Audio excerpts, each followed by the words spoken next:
Because I'm joined by Ralph Silva from the Silva Research Network. Thanks so much for coming in to speak to us. So what's your view on this? What sort of criteria do we need to see for these tests to actually be valuable, credible? Well, we're not going to see any of that kind of criteria. It's fiscally irresponsible for a government to put a test where most of the banks are going to fail. Because if most of the banks fail, quite simply, all the investors are going to disappear, and there's no way to recapitalize these banks without investors. So we're going to see very menial type of tests. In other words, they're going to grade on a curve. And the curve is going to be very easy, and most of the banks are going to succeed. So, in other words, you're saying that these tests could well reveal capital shortages, large capital shortages at Europe's largest banks. How's that going to impact on the markets? Well, it may reveal some shortages, but I don't think we're going to get the true picture of how much the shortages are. Why? Because most of the banks that are going to be tested are diversified banks. They're obviously going to test the larger banks, not the smaller banks. And if they test the larger banks, they have the ability to bring in capital from other lines of business. And that means they're going to look a lot better than they are. To be true, to be a really good test, we'd have to actually test the small banks, because last year, with the exception of 2 banks, they were all very small banks that actually collapsed. So could we see a situation where governments would have to step in? I mean, is it likely that the EU would provide cash to banks that fail tests? Yes, but the thing is that's already happened. There has been a lot of funding that's gone behind the doors that we haven't heard about to keep some of these banks alive. They're short-term loans, yes, but they're loans nonetheless, and we're going to see much more of that. This stuff has to be kept quiet because we need the sound financial services system, because there's no other way for us to get money into the economy without the banks, so we have to keep them sound. There are those that are saying that actually, these stress tests could help restore confidence in the markets by revealing the so-called weak links in the system, that transparency is a good thing.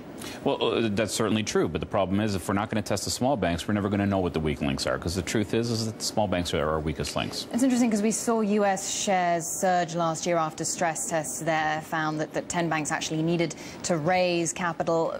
Are we likely to see a rebound in European banks as well? No, we're not going to see the same rebound, because last year we actually knew that we didn't have that much of a view onto the banks, but now we know very well what's going on in these banks because we're very well within them. So there's not going to be that many secrets. We are going to have some sacrificial lambs. We're going to see 1 or 2 banks out there that are going to be claimed to have failed a test. We need to see that just to make sure that there is some credibility. But the truth is the vast majority of them are going to do just fine.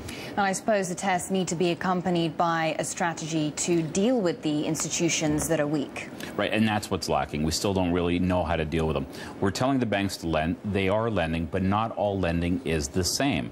They're lending money to organizations that have collateral and can pay it back. What we need is for them to start lending to organizations that are marginal, that need funding to keep going, to survive, if it were. Banks are not willing to actually lend into that area, and that's a big problem. So these tests won't make it any easier for banks to obtain wholesale funding? Oh, by no means will it. It won't make a change whatsoever in that. Investors already know the banks that they're investing into. This is not going to be that much of a change to what they've already been reporting in their annual reports and their annual meetings.